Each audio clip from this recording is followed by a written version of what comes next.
আসসালামু আলাইকুম। ফ্রিল্যান্স বাংলাদেশের পক্ষ থেকে আমি সুমন। আশা করি ভালো আছেন। আসুন প্রথমে দেখে নিই এইচটিএমএল শিখতে হলে কি কি সফটওয়্যার প্রয়োজন। যে কোনো একটা ব্রাউজার, ডিফল্ট এডিটর, নোটপ্যাড আর নোটপ্যাড প্লাস প্লাস।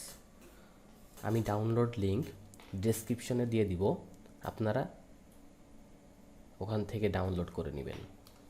তারপরও আপনাদের দেখিয়ে দিচ্ছি কিভাবে ডাউনলোড করতে হয়। ব্রাউজারে গিয়ে লিখবেন নোটপ্যাড প্লাস প্লাস।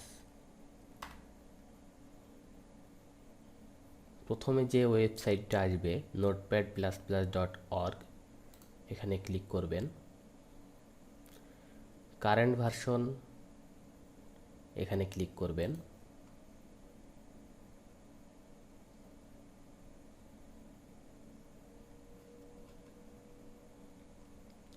আমার কম্পিউটার 64 বিট, তাই আমি 64 বিট ডাউনলোড করব। আপনাদের কম্পিউটার কনফিগারেশন অনুযায়ী আপনি ডাউনলোড করবেন। আমি এখানে ক্লিক করে ডাউনলোড করতেছি। Save file.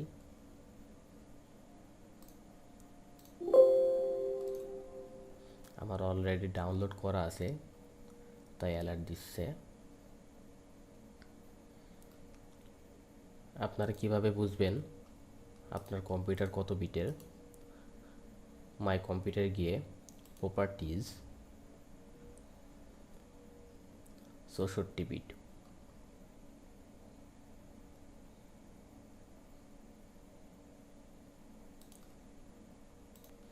ডাউনলোড হয়ে গেছে। এখান থেকে ওপেন করতে পারি, অথবা ডাউনলোড ফোল্ডারে গিয়ে ডাবল ক্লিক করে okay, next, I agree, next, next, install. এই মুহূর্তে আমি ওপেন করতে চাচ্ছি না, ফিনিশ করে দিলাম। এবার আপনাদের দেখাবো কিভাবে বেসিক একটা এইচটিএমএল ফাইল ক্রিয়েট করা যায়।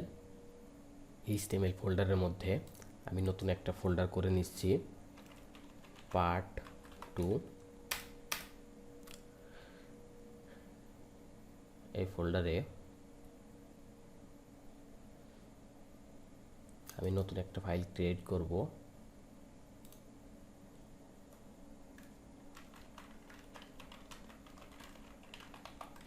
index.html। ইয়েস।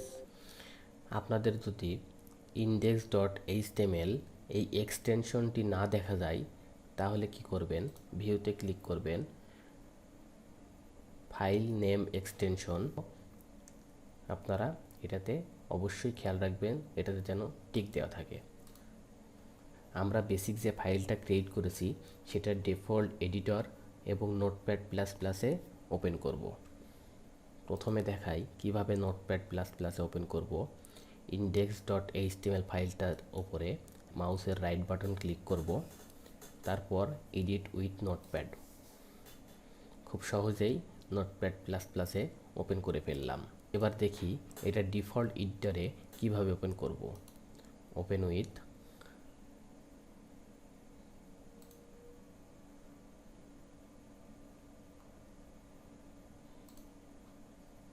আপনারা নোটপ্যাড সিলেক্ট করে ওকে করবেন, এটা ওপেন হয়ে যাবে। যেহেতু আমি এটাতে কাজ করছি না, সো এটা আমি বন্ধ রাখছি। আমরা এই টিউটোরিয়াল সিরিজে নোটপ্যাড প্লাস প্লাস ইউজ করব। আমরা এই ফাইলের মধ্যে যে কোনো একটা কিছু লিখে এই ফাইলটা ওপেন করে দেখাবো। Hello freelance Bangladesh. ফাইলটা Ctrl+S দিয়ে সেভ করলাম। ফাইলটা ওপেন করব। ফায়ারফক্সে দেখুন এখানে লেখা চলে আসছে হ্যালো ফ্রিল্যান্স বাংলাদেশ।